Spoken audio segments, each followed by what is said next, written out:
Smyrna. There's quite that name, isn't it? The letter begins with the greeting to the church in Smyrna. I'm going to get a picture of the city of Smyrna. First, it's a thriving city with a famous stadium. You can see all of these churches are going to be right there along the coast or a little inland in Asia Minor. It's got a famous stadium, a library, and a theater. You know, when I read these descriptions of the city, I'm always surprised to hear that they have stadiums, that they have libraries and theaters. It's something that I would have imagined. It's supposed to be the second largest number of exports in the Asia Minor area. And as I read on, I realized it said that the population there was large, and I didn't know quite what that meant. It's 500,000 people that lived there. Again, like last week in Ephesus, I did not expect quite so many people. The populations in these cities are much larger than anything I had imagined as I think back to those days. Well, in those days, the population would have been split between Jews, Gentiles, and those Jews who were believers in Jesus as the Messiah. Throughout Smyrna, there was a strong allegiance to the Roman Empire and to Rome. There was also a lot of cult worship and worshiping the emperor. It was the first city to build a temple in honor of Dea Roma, as well as a temple to honor the Emperor Tiberius. This was also a large Jewish population that was antagonistic to the Christians. So you've got this population, a very large population of people beyond all of the different cults. You have the Jews, who probably were the main and majority, and then you have the Christians that are just beginning. Jews do not like it. So thus, the Christian living in Smyrna was certainly living as an outcast. Neither did they bow down to the rulers and pagan gods, nor would they accept the views of the Jewish people that Jesus was just some peasant who died as a convict on a cross. Smyrna was a city unwelcoming and oppressive to the Christians in that time. So with that image of Smyrna, we read this letter. And it begins with a reminder of who it is that is addressing them. And I was thinking, why does he keep repeating that? And I thought, these are letters that are all compiled into the book of Revelation. Each church would get their own letter. And so when they would begin to address, they wanted them to know who it was that was writing to them. So Smyrna is addressed and is reminded that these are the words of him who is the first and the last, and who died and came to life again. It's important that this letter begins with the reminder that Jesus is the first and the last, and that he died, and that he rose again. And we'll see why as the letter goes on. But we have to remember that there's a reason for every word and every phrase in these letters. It's important that the people know that this is not simply the Apostle John writing to them, but that it is Christ's words that he is recording. So in this case, they are reminded that he is the first and last, and that he has experienced death and yet was alive forevermore. We learn as we read the contents of this letter why it's important for these Christians to truly remember the suffering Jesus experienced and his death, but also that he won the victory. See, the people of Smyrna know what afflictions are and the suffering of being oppressed by the government and the Jews. Chuck Swindoll wrote, "The Christians in Smyrna were experiencing tribulation, which could include physical, economic, social, or religious persecution. Christians in that ancient city were ostracized, verbally assaulted, boycotted, and mistreated. Their poverty, their being poor, was very real. You see, by refusing to worship the emperor, the imperial patriots would have purposely avoided giving Christian businesses any business.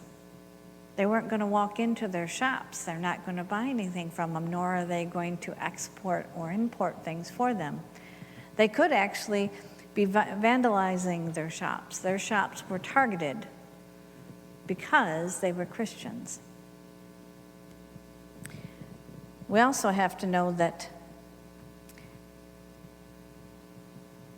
this animosity was real not just in the secular business world, but in the religious world.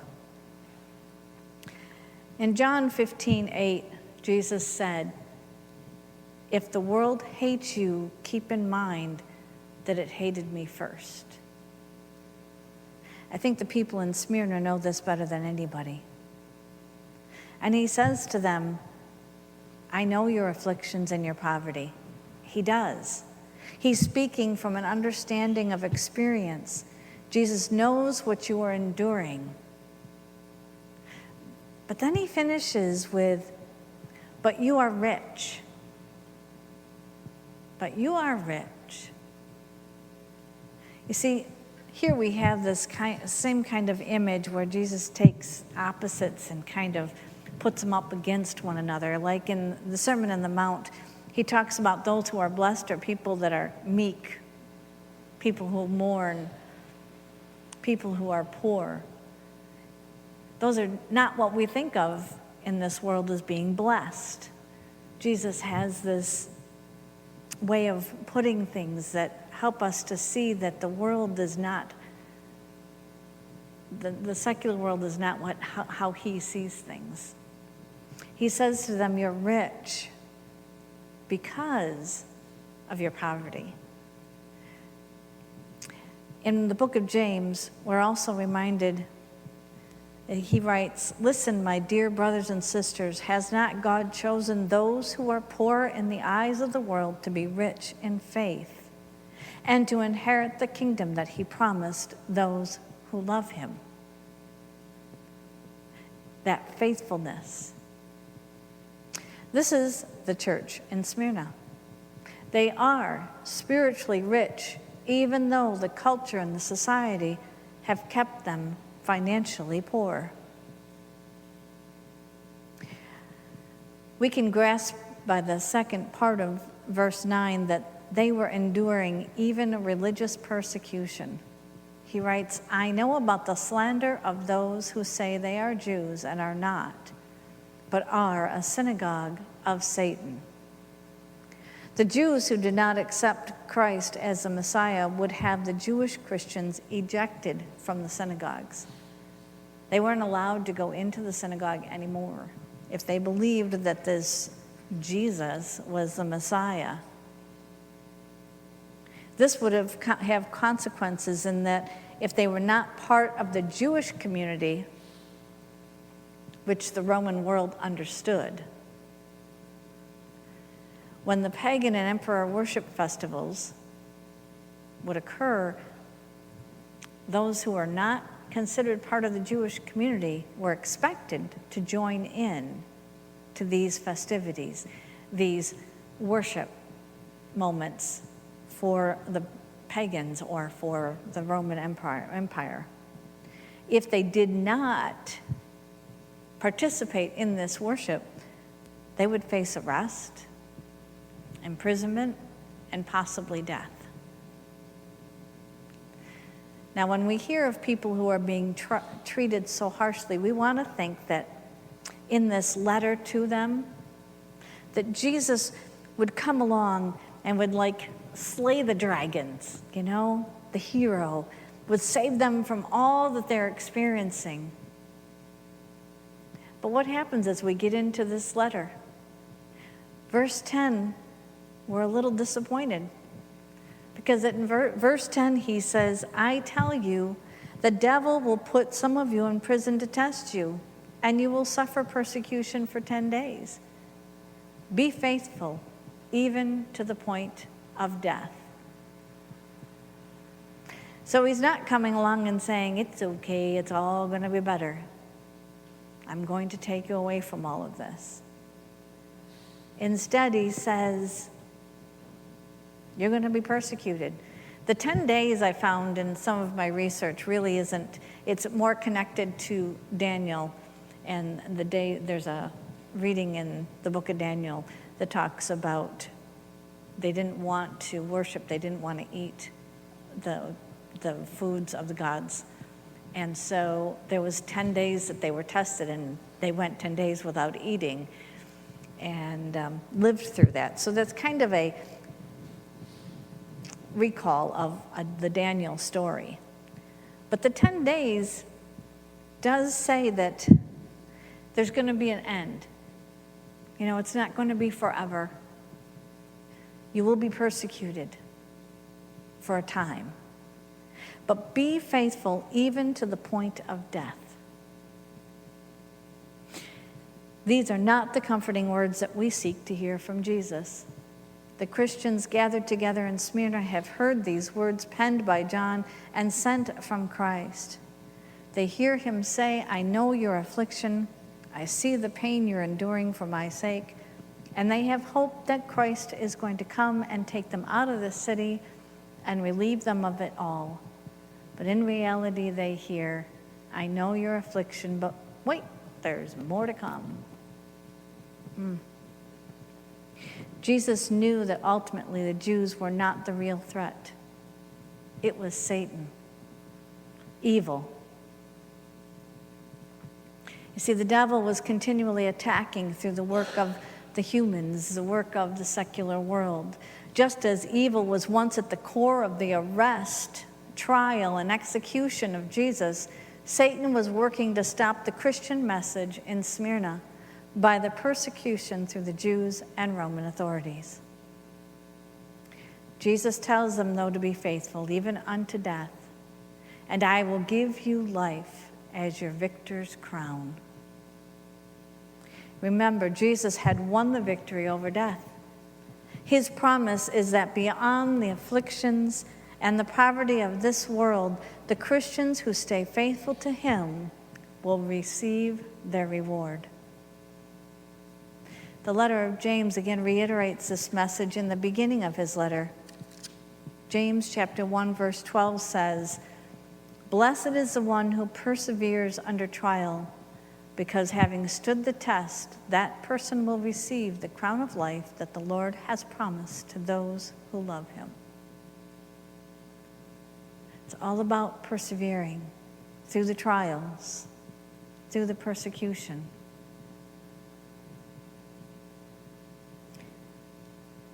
In Revelation chapter 2:11, it takes us to a new image when Jesus states, the one who is victorious will not be hurt at all by the second death.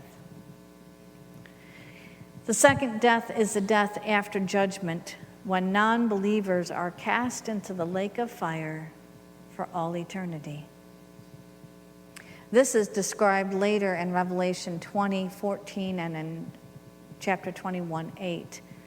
These are the words of Revelation 21:8. But the cowardly, the unbelieving, the vile, the murderers, the sexually immoral, those who practice magical arts, the idolaters, and all liars, they will be consigned to the fiery lake of burning sulfur. This is the second death. There's a reason I was going to stick to the first 5 letters, okay, or the first 7 letters It's not a pretty scene later in Revelation, this second death. But Jesus promises them to be faithful, and they will not endure or they will not experience the second death. The church in Smyrna has done nothing wrong. As I said last week, Ephesus had lost their first love. Smyrna has done nothing wrong. They've been faithful through the persecutions. They've watched as members of their church have been arrested, abused, tortured, even put to death. And they may see more of the same, but their faithfulness will be rewarded. I was trying to figure how to give a sermon where we can take from this. You see, we can only imagine this type of situation. We don't fear worshiping Christ here in North Tonawanda, do we? We may hear of Christian persecution in the Middle East and China and all around there. There are other places where Christians are being persecuted and put to death for their Christian faith. But here, First Church United Methodist, we're pretty safe. We can get up on a Sunday morning and freely choose to come here to worship with no fear. We need to ask, though, is this really true? Joining together here is safe. The safety of these walls when we walk in is a reality. But what about the rest of our lives? How safe are we to proclaim our beliefs and Christian teachings in our workplace, amongst our friends, on the street? In both Chuck Swindoll and N.T. Wright's commentaries of this letter, they share a story of being harassed and mistreated as they were preaching or sharing their beliefs. One of them actually had tomatoes thrown at him. One was preaching on a college campus, and his professor had told him it was the time to do it, and he was standing up and proclaiming. And the more the people threw verbal abuses to him, the professor said, "Keep at it, that means you're doing it right."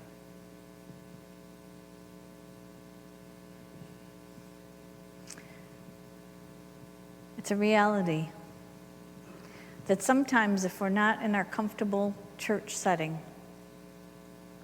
it's not as easy, it's not as safe to speak about our faith, about our beliefs. To be honest, over the years at annual conference and this past spring after the general conference, brothers and sisters in the United Methodist Church have abused each other verbally and in some cases emotionally, to the point of losing those who believe in Jesus Christ. No, we don't know persecution. These are not physical attacks. But these are the ways that Satan works. They cause damage to the ministry. They cause damage to the relationship between each other and Christ. Satan works in underhanded ways to try and keep the Christian message from being spread. Satan and his evil ways work in ways that we just don't want to admit, in ways that we can't always see. It's kind of like not knowing where that wave or the whirlpool comes from in deep water. All of a sudden you can be swimming. You hear about people that are swimming in places and all of a sudden they start to get sucked down. And we don't know where it's coming from, but it's a reality. We have to be strong enough to get through those times. Being faithful to God's word and his promises isn't always easy. Speaking about Christ's love, his salvation, the forgiveness that he offers to all of us. Speaking all of that, not just in the comfort of your Christian friends, but in a world that doesn't always want to hear it.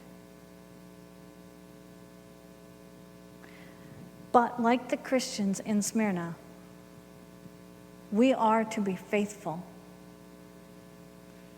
We are promised the victory when we are faithful to the end. I don't know what it means for you to be faithful.